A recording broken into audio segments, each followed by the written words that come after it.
Hello friends, कैसे हैं आप सब लोग। स्वागत है आपका एक बार फिर से मेरे चैनल एजुकेशन विद गौरव में। और उत्तराखंड लेक्चरर केमिस्ट्री के लिए हम दोस्तों तैयारी कर रहे हैं। एस ब्लॉक एलिमेंट्स को हम डिस्कस कर चुके हैं। इस वीडियो के अंदर जो है हम शुरू करने जा रहे हैं पी ब्लॉक एलिमेंट्स। ओके। और फ्रेंड्स, पी ब्लॉक एलिमेंट्स में हम स्पेशली डिस्कस करेंगे इस वीडियो के अंदर ग्रुप 13 को। ओके। आप जानते हैं ग्रुप 13 से लेकर और आपके 18 तक के जो है वो आपके एस ब्लॉक के अंदर आता है। इसमें भी बेसिकली 13 से लेकर 17 तक ही कह सकते हैं, क्योंकि 18th वाला ग्रुप जो है वो नोबल गैसेस का है, वो अलग ही हो जाता है एक तरह से। ओके। तो इन सारे ग्रुप्स को हम अलग अलग तरीके एक एक वीडियो के अंदर अलग अलग ग्रुप से डिस्कस करेंगे, क्योंकि ये काफी बड़ा जो है नहीं तो वीडियो हो जाएगा अगर हम ज्यादा जो है एक साथ पढ़ेंगे, क्योंकि बहुत सारी चीजें इसके अंदर पढ़ने के लिए हैं। ठीक है। तो आप लोग बने रहिए मेरे साथ लास्ट तक और चीजों को समझते हुए चलिए।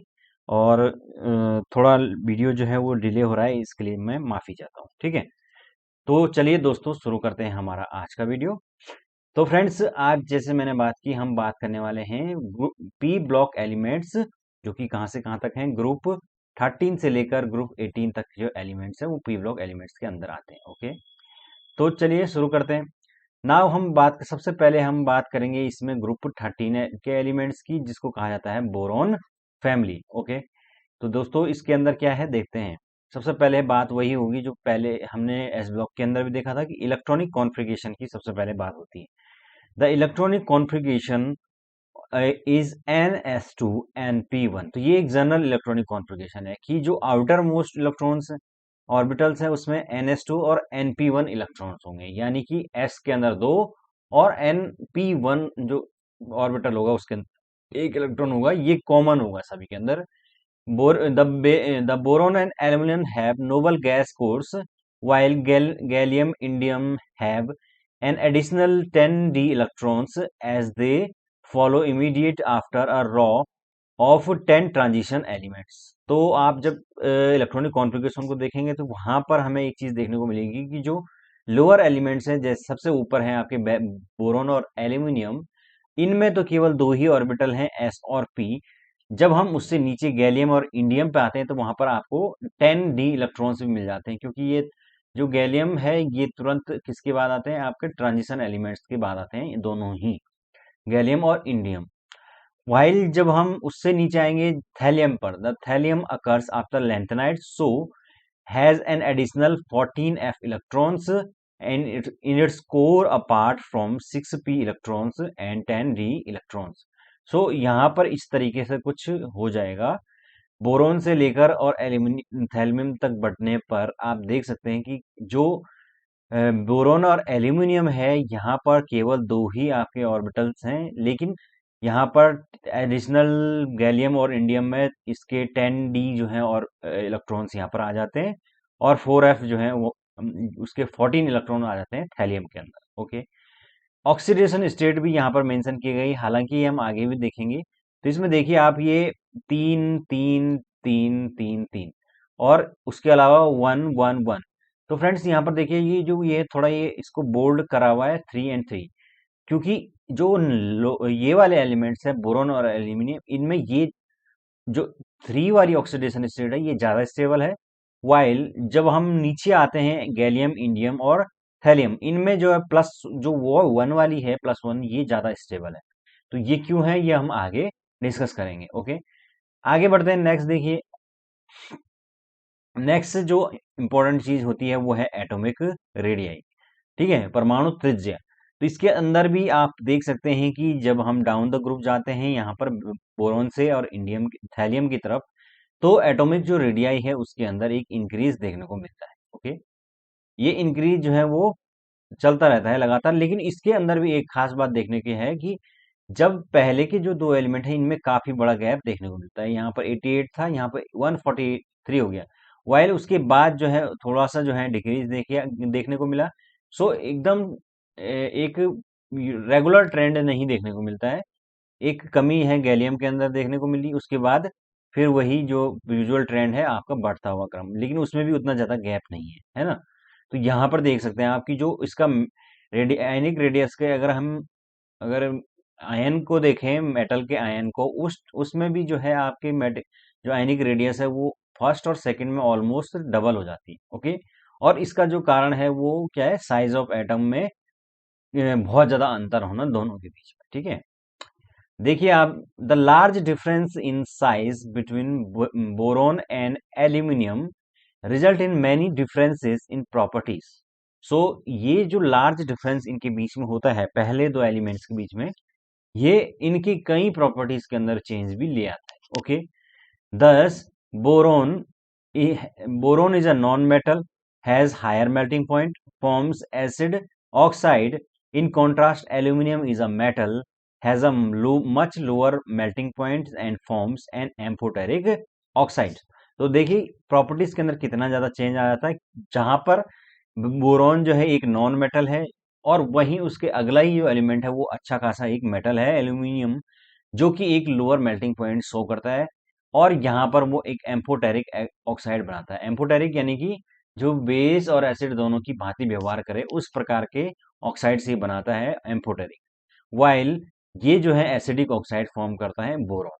ठीक है, तो ये यहाँ पर चेंज देखने को मिलता है इनकी प्रॉपर्टीज के अंदर, due to large difference in the size of atom. Okay, अगला देखते हैं next, electronegativity and ionization enthalpy. Okay, the electronegativity decreases from boron to aluminum due to the difference in atomic sizes. So वही usual trend होगा, boron से aluminium तक गिरेगा, जैसे हमने पिछले एस ब्लॉक के ग्रुप 1 ग्रुप 2 के अंदर देखा था कि जैसे हम डाउन द ग्रुप जाते हैं साइज ऑफ एटम इंक्रीज होता है, और साइज ऑफ एटम इंक्रीज होने के साथ आयनाइजेशन एंथैल्पी का मान जो है वो डिक्रीज होता है। तो वही वहां पर बोरोन से एल्यूमिनियम की तरफ तो ये चलेगा ही चलेगा एटॉमिक साइज के डिफरेंस के कारण। In further increase down the group, however increase is very marginal. तो यहाँ पर थोड़ा ये चेंज हो जाता है कि इसके बाद जो है, जैसा कि जो यूजुअल ट्रेंड है उससे ये घट जाता है, क्योंकि यूजुअल ट्रेंड क्या है कि नीचे डाउन द ग्रुप जाने पर ये डिक्रीज होगा, लेकिन यहाँ पर इसके बाद एल्युमिनियम के बाद जब हम नीचे जाएंगे, गैलियम, इंडियम, थैलियम, तो इनमें ये इसके अंदर स्लाइटली इंक्रीज देखने को मिलता है। हालांकि वो बहुत ज्यादा मार्जिनल होता है, लेकिन कम होता है, लेकिन इंक्रीज देखने को मिलता है। The decrease from boron to aluminium is usual trend on descending the group associated with increased size. Okay, the poor shielding by d electrons and the resulting d block contraction after the values for the later elements.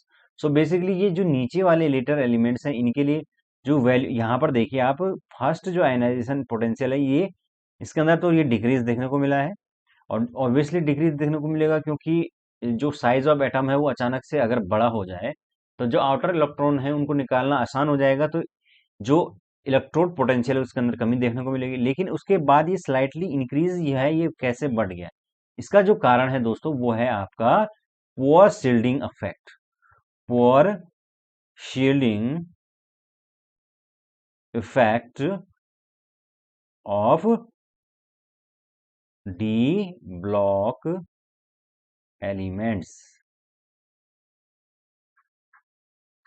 ठीक है, सो basically जो D block अंदर के जो D block के element है उनका जो है वो जैसे ये सपोज इलेक्ट्रॉन का एक क्लाउड है, इसमें अगर यहाँ पर जो ये आउटर मोस्ट इलेक्ट्रॉन है सपोज, और ये अंदर के जो डी इलेक्ट्रॉन है इनका शील्डिंग इफेक्ट पुअर है, तो क्या करेंगे, ये न्यूक्लियस का जो अट्रैक्शन होगा उससे ये आउटर इलेक्ट्रॉन को बचा नहीं पाएंगे। तो जो आउटर इलेक्ट्रॉन्स होंगे आउटर मोस्ट ऑर्बिटल में वो इनके प्रभाव में रहेंगे, न्यूक्लियाई जो अट्रैक्शन है, और इसके कारण से इनको निकालना थोड़ा टफ हो जाएगा। तो यही कारण है कि जो ये गैलियम, इंडियम, थैलियम है, इनमें जो ये इसका मान है आपका इलेक्ट्रॉन पोटेंशियल क्या वो कम धीरे धीरे जो है वो बढ़ने लग जाता है, क्योंकि जो है शील्डिंग इफेक्ट जो है डी इलेक्ट्रॉन्स का कम होने लगता है। ठीक है, तो यही कारण है और कोई कारण नहीं। ओके, आई होप आप समझ पा रहे होंगे। चलिए आगे बढ़ते हैं। अब ये जो ट्रेंड है ये आपने देख लिया है, यहाँ पर सेकेंड आयनाइजेशन एंथैल्पी के अंदर भी आपको ये चीज देखने को मिलेगी। फर्स्ट में तो आपका जो है बहुत ज्यादा है, उसके बाद डिक्रीज देखने को मिला, लेकिन उसके बाद स्लाइटली इंक्रीज देखने को मिला है। ठीक है, तो इस तरीके से आप आयनाइजेशन एंथैल्पी को समझ सकते हैं, और इसका जो रीजन है वो है poor shielding effect of D electrons D block contraction, तो इसी कारण से ये जो है वो क्या करता है, कॉन्ट्रैक्ट करता है लेटर एलिमेंट्स के रेडियाई को। ओके, नेक्स्ट देखिए फिजिकल प्रॉपर्टी। ओके, भौतिक गुणों की बात करेंगे। The melting point of the group 13 elements do not show a regular trends as in group first and second. तो फर्स्ट एंड सेकंड ग्रुप के अंदर हमने देखा है कि इस एक रेगुलर ट्रेंड जो है देखने को मिलता है, लेकिन यहाँ पर मेल्टिंग पॉइंट का कोई रेगुलर ट्रेंड नहीं है। ग्रुप 13 के अंदर बेरेनियम, boron and gallium have unusual crystalline structure. So दो एलिमेंट्स जो हैं बोरोन और गैलियम, इनका तो एक अनयूजुअल स्ट्रक्चर होता है, क्रिस्टलाइन स्ट्रक्चर होता है। So melting point of boron is very high, तो ये बहुत ज्यादा होगा। Gallium has also unusual structure, और साथ के साथ गैलियम का भी एक अनयूजुअल स्ट्रक्चर है। अब इस स्ट्रक्चर के कारण से इनके मेल्टिंग पॉइंट पर क्या इंपैक्ट पड़ता है? The structure trend toward discrete diatomic molecule rather than a metallic structure.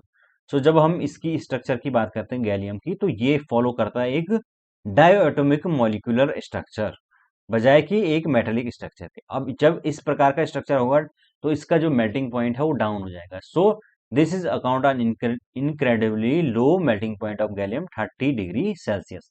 सो अगर हम इस ट्रेंड को देखें तो सबसे जो पहला एलिमेंट है बोरोन, उसकी तो बहुत ज्यादा होती है क्योंकि क्रिस्टलाइन स्ट्रक्चर होता है, और इसको इसको मेल्ट करना जो है वो बहुत ज्यादा मुश्किल होगा। ठीक है, और साइज ऑफ एटम भी बाकी एटम से बहुत ज्यादा छोटा होता है। वाइल जब हम नीचे बढ़ते हैं तो ये आपका यूजुअल ट्रेंड्स आपको देखने को मिलेगा कि यहाँ से यहाँ तक ये गिर रहा है, लेकिन यहाँ पर गैलियम का जो है वो इतना ज्यादा कम हो जाता है। उसका कारण वही है कि वो डायएटॉमिक जो मॉलिक्यूल है उसको फॉर्म करता है rather than metallic structure. Okay, तो ये मेटल मेल्टिंग पॉइंट देखा हमने। और इसी प्रकार से बॉइलिंग पॉइंट का भी ट्रेंड है, जहां पर जो फर्स्ट एलिमेंट है उसका बहुत ज्यादा है, लेकिन उसके बाद धीरे धीरे गिरावट देखने को मिलेगी। ओके, नेक्स्ट देखिए डेंसिटी। डेंसिटी की बात करेंगे। Density of elements increases down the group. तो डाउन द ग्रुप जो है हम जाएंगे, आपको डेंसिटी के अंदर एक इंक्रीज देखने को मिलेगा। 2.35 से यहाँ पर 11.85 तक चला गया, और इसका रीजन वही है आपका जो, क्योंकि भाई देखो ऐसा है कि नीचे जा रहा है ये डाउन द ग्रुप। जैसे जैसे जो है वो डाउन द ग्रुप जो है चीजें जाएगी, तो एलिमेंट का जो एटॉमिक साइज है वो बड़ा होता चला जाएगा, है ना। यहाँ पर जो इस वाले का साइज होगा वो और बड़ा हो जाएगा सबसे नीचे वाले का।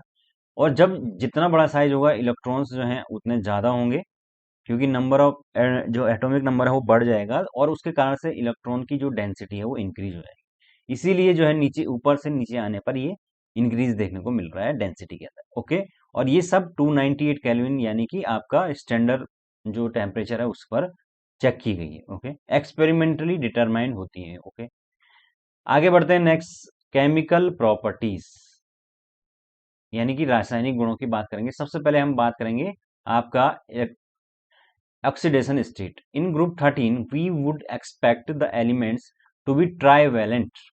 सो ग्रुप 13 का मतलब ही वही है, हम एक्सपेक्ट करते हैं कि सारे जो एलिमेंट्स है वो कैसे रहने चाहिए, ट्राइवेलेंट रहने चाहिए, यानी कि उनकी तीन जो है बैलेंसी होनी चाहिए।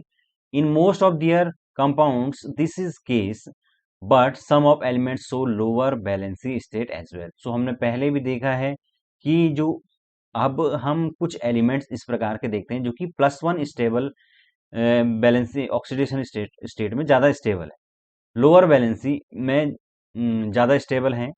There is a increasing tendency to form univalent compounds on descending the group. और इसी कारण से यूनिवेलेंट कंपाउंड बनेंगे, क्योंकि एक जो है वो स्टेबल कंपाउंड, एक +1 जो ऑक्सीडेशन स्टेट है वो डाउन द ग्रुप जो है ज्यादा स्टेबल है। Compound with gallium first, indium first and thallium first are known. So इसी कारण से इन तीनों के जो है हमने जो है +1 के साथ जो है कंपाउंड्स जो हैं देखे जाते हैं। In gallium and indium +1 oxidation state is less stable than +3 state. और इसका रीजन क्या है दोस्तों? However the stability of lower oxidation state increases on descending the group. Thallium first is more stable than thallium third compound. अब इसका reason क्या है वो समझते हैं। The monovalency of the elements can be explained by inert pair effect. इसको अच्छे से समझना। Inert pair effect, the elements with this group have outer electronic configuration s2p1, s electrons in the outer shell remaining paired and not participating in the bonding. This is called the inert pair effect, and thus the s electron are most likely to be inert in thallium. So यहाँ पर outer most electronic configuration को आप देखेंगे तो s में 2 electrons होते हैं और p में 1। यहाँ पर थैलियम, ये जो लोअर एलिमेंट्स हैं डाउन द ग्रुप जाने पर गैलियम, इंडियम, थैलियम, इनके अंदर देखा जाता है कि जो एस के अंदर जो पेयर्ड इलेक्ट्रॉन हैं ये आपका बॉन्डिंग में पार्ट नहीं लेते हैं, ये पेयर ही रह जाते हैं, ये अनपेयर्ड नहीं होते हैं। यानी कि एक ऐसा पेयर बनाते हैं जो कि इनर्ट रहता है, इसी कारण से इसको इनर्ट पेयर इफेक्ट कहते हैं। जब ये पार्ट नहीं लेगा तो एक ही इलेक्ट्रॉन बचेगा, यही पार्ट लेगा तो क्या करेगा, +1 स्टेबल होगा, यानी कि +1 ऑक्सीडेशन स्टेट में रहना पसंद करेगा। तो सिंपल सी बात हो जाएगी कि +1 ऑक्सीडेशन स्टेट ज्यादा स्टेबल हो जाएगी। समझ गए इनर्ट पेयर। और ये इनर्ट पेयर इफेक्ट जो दोस्तों जब हम ग्रुप 14 पढ़ेंगे वहां पर भी आपको जो हम लोअर एलिमेंट देखेंगे जैसे गैलियम, जब आपका टिन हो गया, लेड हो गया, या 14 एलिमेंट के अंदर एंटीमनी हो गया, बिस्मथ हो गया, उनके अंदर भी ये सेम चीज देखने को मिलेगी। ओके, तो ये पी ब्लॉक के अंदर जो है वो डाउन द ग्रुप जाने पर ये चीजें देखने को मिलती है। तो आई होप आप समझ पा रहे हो कि जो मोनोवैलेंसी है वो क्यों दिखाता है ये, और ट्राईवैलेंट जो है ऊपर वाले एलिमेंट्स के अंदर होता है, क्योंकि वहां पर ये इनर्ट पेयर इफेक्ट नहीं होता है। नेक्स्ट देखिए, अगर हम कुछ इंपॉर्टेंट रिएक्शन की बात करें, सम इंपॉर्टेंट रिएक्शंस को देख लेते हैं। तो ये मैंने लिखी नहीं क्योंकि यहाँ पर ऑलरेडी थी ये। तो देखिए सबसे पहले हम कुछ रिएक्शन देखेंगे अमोर्फस बोरॉन की। अमोर्फस इसलिए क्योंकि जो क्रिस्टलाइन फॉर्म में जो बोरॉन होता है, क्रिस्टलाइन क्रिस्टलाइन, तो उस स्थिति में वो एक इनर्ट पेयर, मतलब इनर्ट, काफी इनर्ट होता है, नॉन रिएक्टिव होता है। तो एमोर्फस जो बोरॉन है वो रिएक्टिव होता है, लेकिन ये भी हाई टेम्परेचर पर होता है ज्यादातर जो रिएक्शन देता है। जैसे कि यहाँ पर देखिए बोरॉन का ऑक्सीजन से जब रिएक्ट करके ये ऑक्साइड बनाया इसने, तो ये भी हाई टेम्परेचर बनता है। आपका सल्फर के साथ जो है वो बोरोन का सल्फाइड बनेगा, तो ये 1200 डिग्री सेल्सियस पर लगभग बनता है। इसी प्रकार नाइट्रोजन के साथ नाइट्राइट फॉर्म करेगा, तो ये भी हाई टेम्परेचर के ऊपर। और ये जितने भी हेलोजेंस हैं उनके साथ जो है आपका बोरोन के हेलाइड फॉर्म होते हैं, ट्राई हेलाइड बेसिकली। देखिए आप BF3 है, BCl3, BBr3, BI3, ये सारे हाई टेम्परेचर के ऊपर बनते हैं। इसी प्रकार से आपका एल्कली यानी कि आपका सोडियम हाइड्रोक्साइड का रिएक्शन करके Na3BO3 ये फॉर्म करेगा और हाइड्रोजन गैस लिबरेट करेगी। आगे हम डिटेल से रिएक्शन देखेंगे जब हम अलग से पढ़ेंगे। With when which fuse with alkali, यहाँ पर अमोनिया के साथ रिएक्ट करके ये आपका नाइट्राइट फॉर्म करता है, साथ के साथ हाइड्रोजन गैस रिमूव करता है, ये भी हाई टेम्परेचर के ऊपर रिएक्शन होती है। और उसी प्रकार से मेटल के साथ रिएक्ट करके बोराइड्स जो है वो फॉर्म करता है। तो ये सारे जो है हमने चीजें देखी है आपके बोरॉन की। अगर हम कॉमन देखेंगे, कॉमन किस प्रकार से जो ग्रुप 13 के एलिमेंट से रिएक्शन करते हैं, तो वही ऑक्सीजन के साथ जो है रिएक्ट करके मेटल के ऑक्साइड बनाएंगे, जो कि हाई टेम्परेचर पर बनेंगे, बहुत ज़्यादा एक्सोथर्मिक होंगे। साथ के साथ जो अगर हम स्पेशली गैलियम की बात करें तो ये सुपरफिशियल ऑक्साइड जो है वो फॉर्म करेंगे। एंड थैलियम जो है वो TL2O टाइप का जो है कंपाउंड फॉर्म करेगा। अगर हम एल्यूमिनियम के नाइट्रोजन से रिएक्शन के बाद जो एल्यूमिनियम का नाइट्राइड बनता है वो भी हाई टेम्परेचर पर बनता है। अगर हम और मेटल्स की हेलोजन्स के साथ रिएक्शन करके देखें तो ये, जैसे कि अभी हमने ऊपर बात की थी बोरोन के, उसके केस में, बोरोन के केस में ये ट्राई हेलाइड फॉर्म करते हैं, जो है ये ट्राई हेलाइड फॉर्म कर रहे हैं। एक्सेप्ट जो है वो आपका थैलियम के, थैलियम जो है वो फॉर्म होता है, trivalent iodide are formed by aluminium gallium indium ऑनसी only, and thallium triiodide is form. So basically जो थैलियम होगा वो केवल आयोडाइड फॉर्म करेगा, बाकी एलिमेंट, बाकी जो हेलोजेंस हैं उनके साथ रिएक्ट नहीं करेगा। ठीक है, थैलियम ट्राई आयोडाइड जो है उसको फॉर्म करता है। ठीक है, नेक्स्ट देखिए, अगर हम एक रिएक्शन करवाते हैं किसके साथ, आपका एसिडिक मिनरल एसिड के साथ या एसिड के साथ, तो ये आपका मेटल का ट्राई क्लोराइड बनेगा और हाइड्रोजन गैस रिमूव होगी। उसी प्रकार से जैसे हमने ऊपर बात की, जो एल्यूमिनियम है वो एम्फोटेरिक जो है इन द नेचर होता है, इसलिए ये आपका एल्कली के साथ भी रिएक्ट करेगा और एसिड के साथ भी रिएक्ट करेगा। जो है एल्कली के साथ रिएक्ट करके ये बनाता है इन प्रेजेंस ऑफ वाटर, ये बनाता है NaAlO2, H2 जो है हाइड्रोजन जो गैस है उसको रिमूव करता है, ठीक है। एल्यूमिनियम एंड गैलियम ओनली, यानी कि केवल एल्यूमिनियम और गैलियम जो है इस प्रकार का जो है वो शो करेंगे। और उसी प्रकार से अमोनिया के साथ जो है आपका एमाइड को फॉर्म करेगा, मेटल का एमाइड, ठीक है। तो ये कुछ इंपॉर्टेंट रिएक्शन है, ये समरी है रिएक्शन की। आगे हम अब डिटेल से ये रिएक्शंस को देखेंगे। सबसे पहले हम बात करेंगे रिएक्टिविटी टुवार्ड्स एयर। तो एयर यानी कि डाइऑक्सीजन की बात हो रही है। Pure crystalline boron is very unreactive. अभी हमने ऊपर बात की कि अगर प्योर क्रिस्टलाइन फॉर्म के अंदर जो है बोरोन है तो वो नॉन रिएक्टिव होता है, वो ज्यादा रिएक्शन नहीं दिखाता है। लेकिन अगर हम एमोरफस बोरोन पे जाते हैं तो वो बर्न्स करता है इनर एयर और डाइऑक्सीजन फॉर्मिंग ऑक्साइड, तो ऑक्साइड फॉर्म करता है, ये अभी ऊपर देखा। It also burns at white heat dinitrogen and forming nitrides, इस प्रकार के नाइट्राइड बनाता है बोरोन नाइट्राइड। यहाँ पर देखिए ये बोरोन है, ऑक्सीजन डाइऑक्सीजन से रिएक्ट करके ऑक्साइड बनाएगा। इसी प्रकार से अगर हम रिएक्ट कराएंगे नाइट्रोजन के साथ या डाई नाइट्रोजन के साथ, ये फॉर्म करेगा नाइट्राइड, बोरोन के नाइट्राइड, यहाँ पर आप देख सकते हैं। तो ये इंपॉर्टेंट रिएक्शन है इसकी टुवार्ड्स एयर। एयर के अंदर आपका डाइऑक्सीजन और डाई नाइट्रोजन की बात होगी। Aluminium is stable in air because of very thin oxide film form on the surface and protect the metal from further attack on heating in the air, it forms Al2O3। तो friends ये जब हमने practice set किया था उसके अंदर भी ये चीज आई थी एक जगह पर कोई क्वेश्चन के अंदर, और पूछा भी जाता है कई क्वेश्चन के अंदर कि वाई जो है एल्यूमिनियम जो है स्टेबल रहता है इन एयर, उस रिएक्ट नहीं करता है इन अदर जो है आपका जैसे कि एसिड के साथ या किसी और के साथ। तो उसका कारण है कि जो एयर है उसके साथ ही संपर्क में आने पर एक ऑक्साइड यानी कि एल्यूमिनियम जो ऑक्साइड है उसकी एक थिन लेयर सरफेस के ऊपर फॉर्म कर लेता है, जिसके कारण से ये प्रोटेक्ट करता है फर्दर अटैक से on heating in air, okay. जैसे कि एल्यूमिनियम है और ऑक्सीजन से रिएक्ट करके ये बना दिया इसने एक एल्यूमिनियम ऑक्साइड की परत, जिससे कि फर्दर जो है अटैक नहीं हो पाता है, ठीक है। तो यही इसका रीजन है, ये पूछा जाता है कई बार। On hydrolysis aluminium nitride forms gelatinous precipitate of aluminum hydroxide and pungent vapors of ammonia। So जब हम इसको हाइड्रोलाइज करेंगे एल्यूमिनियम का नाइट्राइड को, ये एल्यूमिनियम का नाइट्राइड है, हाइड्रोलाइज किया तो ये एक तो एल्यूमिनियम का हाइड्रोक्साइड फॉर्म करता है इस प्रकार से, एंड दूसरा ये NH3 यानी अमोनिया गैस निकालता है विद अ पंजेंट वेपर। तो इसकी एक पंजेंट जो है वेपर्स आती हैं, जिससे कि हमें पता चलता है कि ये गैस रिमूव हो रही है, ओके। नेक्स्ट देखिए reactivity towards acids and alkali. तो एसिड और एल्कली की तरफ रिएक्टिविटी को देखेंगे। Boron is boron is attacked at high temperature by strong oxidising agent. तो हमने ऊपर बोरॉन की रिएक्शन के अंदर देखा कि वो उसमें जितने भी जो अटैक हो रहे हैं वो हाई टेम्परेचर के ऊपर हो रहा है by strong oxidising agent such as mixer of hot concentrated H2SO4 and HNO3। it does not react with acid and alkali at moderate temperature। So moderate temperature अगर होगा तो रिएक्ट नहीं करेगा, इसके लिए हाई टेम्परेचर रिक्वायरमेंट होती है। जैसे कि यहाँ पर एल्कली से रिएक्ट करके इसने बना दिया Na3BO3 एंड हाइड्रोजन गैस को लिबरेट करता है, ओके।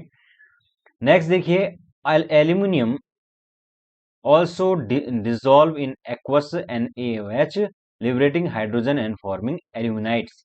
तो जब हम इस एल्यूमिनियम जो मेटल है उसको एल्कली के अंदर डिसॉल्व करते हैं इन प्रेजेंस ऑफ वाटर, तो यहाँ पर ये फॉर्म करता है सोडियम एल्यूमिनेट, यानी कि ये इस प्रकार का एक कॉम्प्लेक्स कंपाउंड बनाता है और साथ के साथ हाइड्रोजन गैस लिबरेट होगी। Aluminium dissolve in dilute mineral acid liberating hydrogen and exhibit amphoteric nature. तो यहाँ पर जो ये एल्यूमिनियम है ये HCl के साथ भी रिएक्ट कर रहा है, यहाँ पर इसने एल्कली के साथ भी रिएक्ट किया, यहाँ पर ये HCl के साथ भी रिएक्ट करेगा और हाइड्रोजन गैस को लिबरेट करेगा। तो इस तरीके से ये एक एम्फोटेरिक जो है नेचर को शो करता है। एम्फोटेरिक मैंने बताया कि ऐसे मेटल के ऐसे ऑक्साइड और ऐसा हाइड्रोक्साइड जो कि बेस और एसिड दोनों की तरह रिएक्ट करते हैं वो आपका एम्फोटेरिक इन द नेचर कहलाते हैं। ओके, आगे बढ़ते हैं। नेक्स्ट देखिए, रिएक्टिविटी टुवर्ड्स हैलोजेंस। तो ये हमने अभी ऊपर देखा किस प्रकार से ट्राई जो है हैलाइड ये फॉर्म करते हैं। Boron react with halogen at high temperature to form try halide.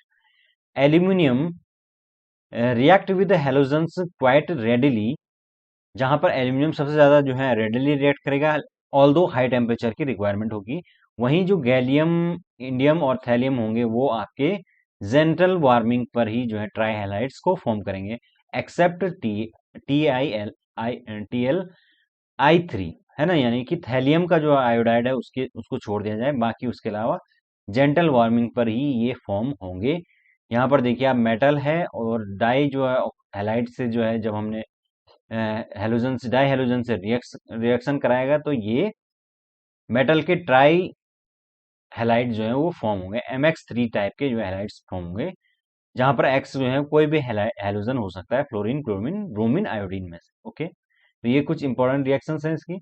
अगर हम और कुछ ट्रेंड्स की बात करें, important trends and anomalous properties of boron. Okay, boron differs significantly from the other elements in the group 13। तो ये हम पहले भी बात कर चुके हैं कि जो बोरॉन है उसका एक अनयूजुअल बिहेवियर है rest of the elements in the group 13। और उसका रीजन मैंने बताया कि एक तो इसके और नेक्स्ट जो एलिमेंट है उनके बीच में वेरी लार्ज साइज का जो है डिफरेंस होता है, जिसके कारण से ये इस प्रकार के बिहेवियर इनका अलग हो जाता है, mainly because among the very small large difference the size, जो कि मैंने बात की बिटवीन एल्यूमिनियम एंड बोरोन और aluminium result in many differences in property.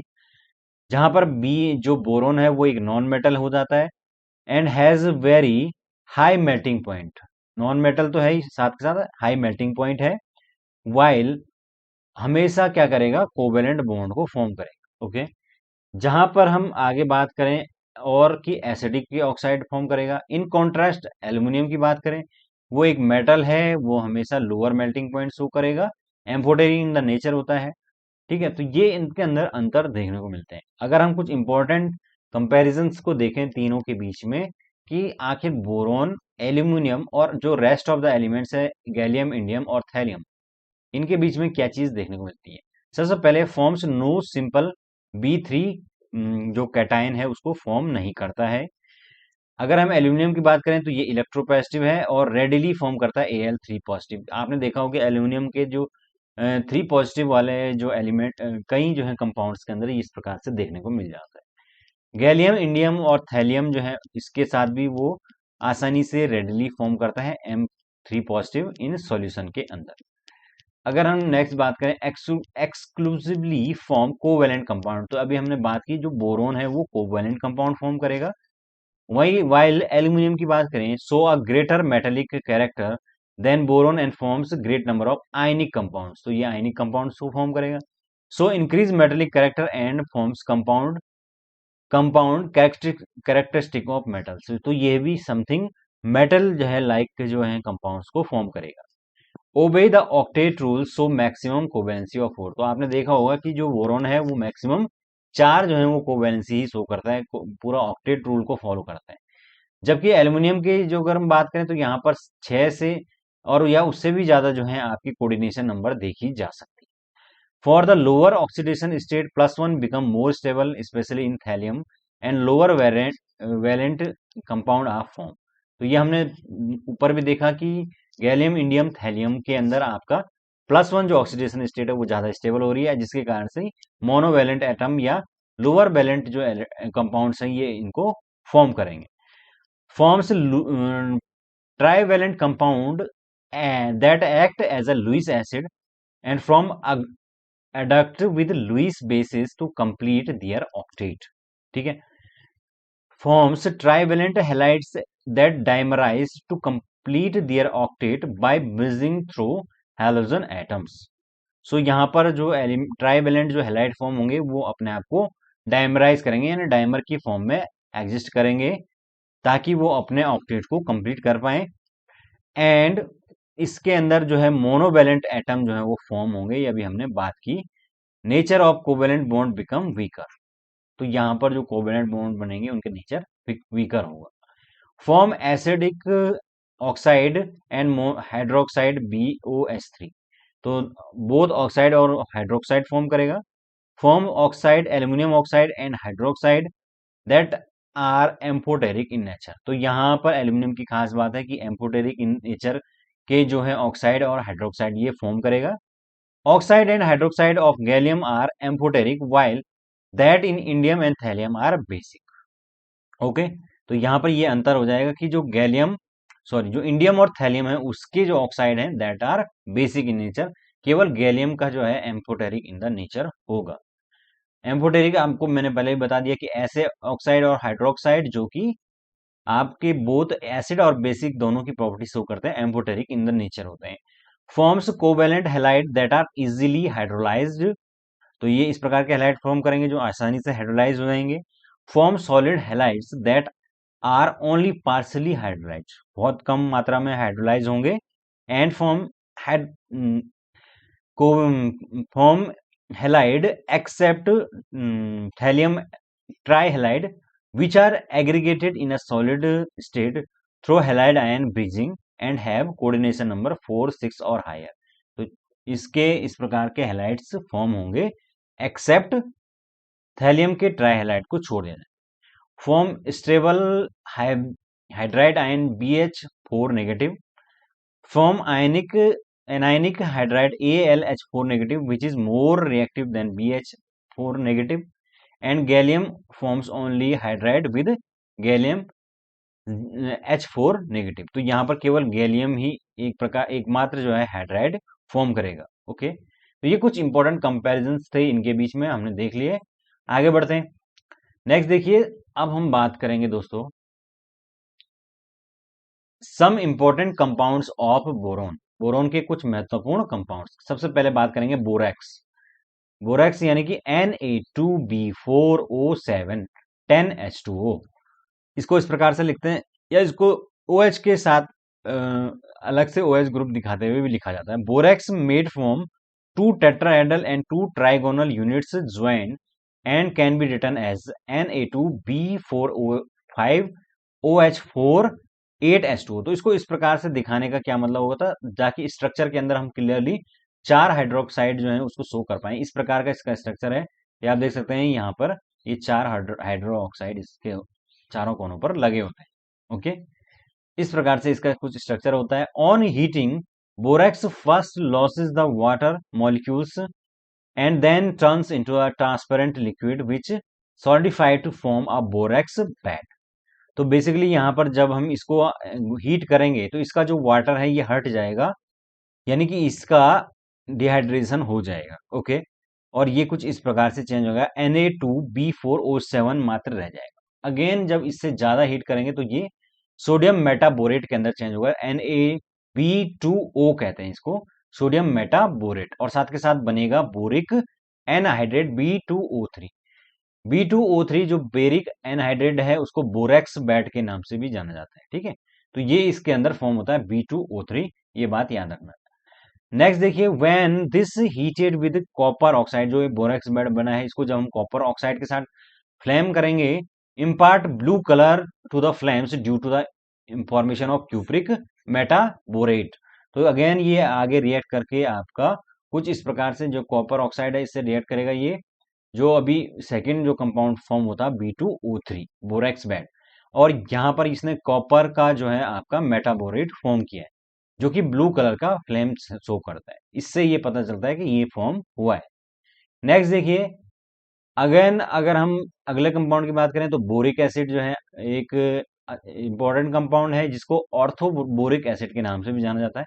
सूत्र कुछ इस प्रकार से होता है H3BO3 और BOH3, boron try hydroxide. It prepare by treating borax with acid. ठीक है, तो बोरैक्स को एसिड के साथ ट्रीट करने पर ये फॉर्म होता है।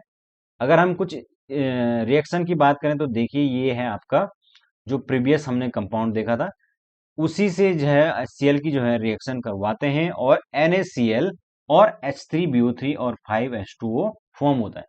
तो जो ये H3BO3 फॉर्म हुआ यही आपका बोरिक एसिड कहलाता है। स्ट्रक्चर के अंदर आप देख सकते हैं कि जो बोरिक एसिड की जो यूनिट है वो सारी हाइड्रोजन जो H बॉन्डिंग है, H बॉन्डिंग उससे जुड़ी हुई हैं आपस में, और इस प्रकार का जो ये कॉम्प्लेक्स स्ट्रक्चर शो करता है। ठीक है, तो ये सारे बोरिक एसिड की यूनिट्स हैं जो जुड़ी हुई हैं आपस में। ओके, नेक्स्ट देखिए, boric acid is moderately soluble in water.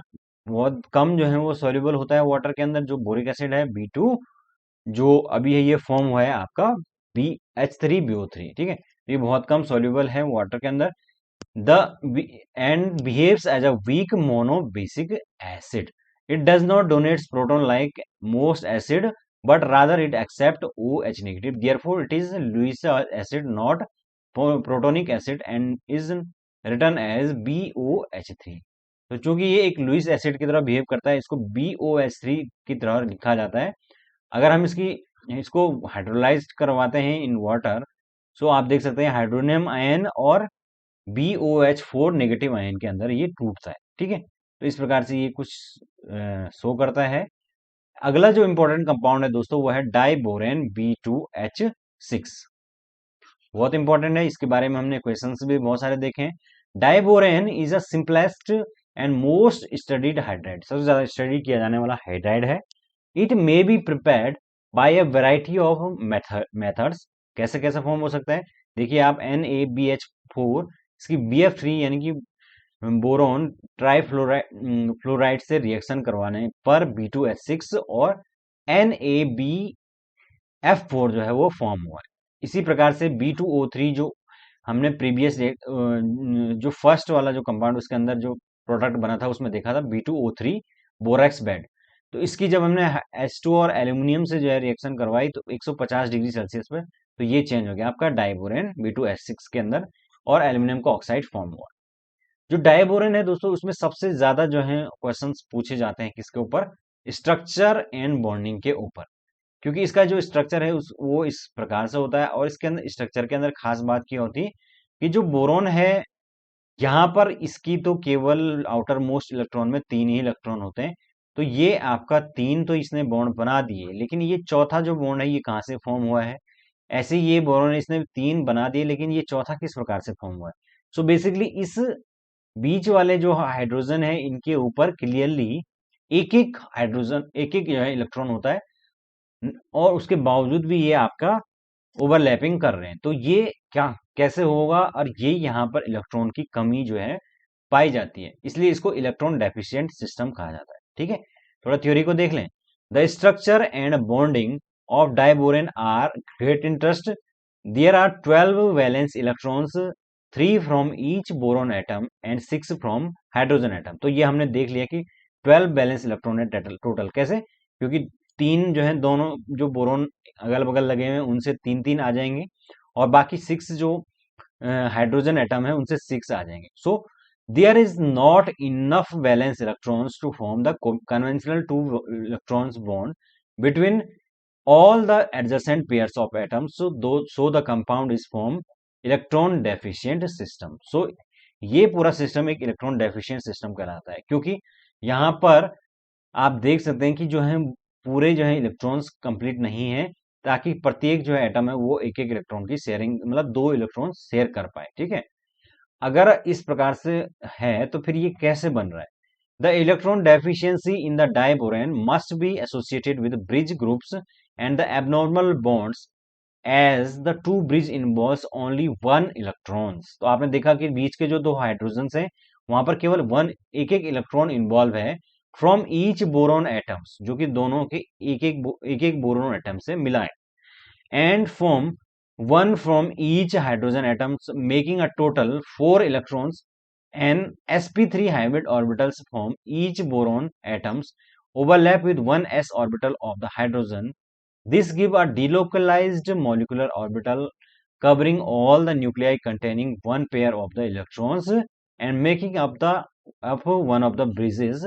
This is a 3 center 2 electrons bond system. So basically यहाँ पर होगा क्या कि जो आउटर मोस्ट इलेक्ट्रॉन है, देखिए 1s2 होगा, फिर 2s2 और फिर 2p1। तो सपोज ये 2s है और इसके अंदर ये 2 इलेक्ट्रॉन है, ये 2s है, उसके बाद ये 2p है और इसके अंदर 1 इलेक्ट्रॉन है, ये 2p है।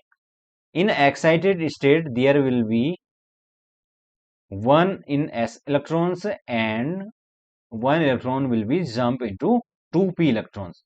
सो यहां पर ये इसने जंप किया and clearly we can see the two sp2 hybridized orbitals, but still one orbital is vacant here, and this vacant orbital is overlap with 1s orbital of hydrogen. So hydrogen के अंदर जो 1s का orbital है वहां इसने जो है आपका ओवरलैप किया है, जो इस ये खाली ऑर्बिटल बचा हो। सो दैट्स वाई ये बॉन्ड जो है वो फॉर्म होता है, और इस बॉन्ड को कहते हैं आप 3 सेंटर 2 इलेक्ट्रॉन बॉन्ड, 3c2e से रिप्रेजेंट किया जाता है। कुछ इस प्रकार से देखिए, यहाँ के जो ये बॉन्ड है ये तो बने ही बने हैं। और फ्रेंड्स इसमें एक और खास बात है कि जो ये दोनों आउटर जो हाइड्रोजन के ये बॉन्डिंग इस प्रकार से है, ये बीच के जो ब्रिज हाइड्रोजन है ये इसके, सपोज ये इस प्रकार से है तो ये इसके 90 डिग्री पैरेलल होंगे, यानी कि ये जो अगर ये अबव द प्लेन है तो ये आपका बिलो द प्लेन होंगे, या प्लेन के बिल्कुल 90 डिग्री पर होंगे, यानी कि आगे और पीछे को होंगे। ऐसे हम देख नहीं सकते हैं, लेकिन ये आगे है और ये पीछे है।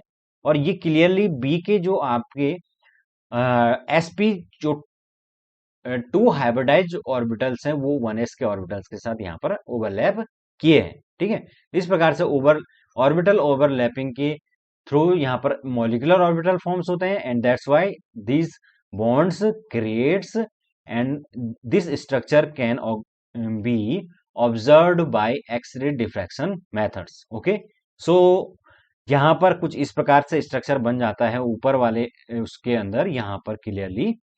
सो this is called a banana bond. Okay, यहाँ पर जो इस प्रकार का स्ट्रक्चर देखा गया है दिस इज कॉल्ड, क्योंकि पूरा जो है एक इलेक्ट्रॉन सिस्टम जो है 3 सेंटर के ऊपर डिलोकलाइज होता है, that's why it is called a banana bond, and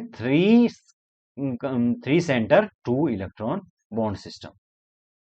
so this is the overlap of approximately sp2 hybridized orbitals from B with an s orbital from S to have a banana shaped 3c electron bond. तो अभी हमने वही बात की थी। ठीक है, तो फ्रेंड्स यही है आपका ग्रुप 13।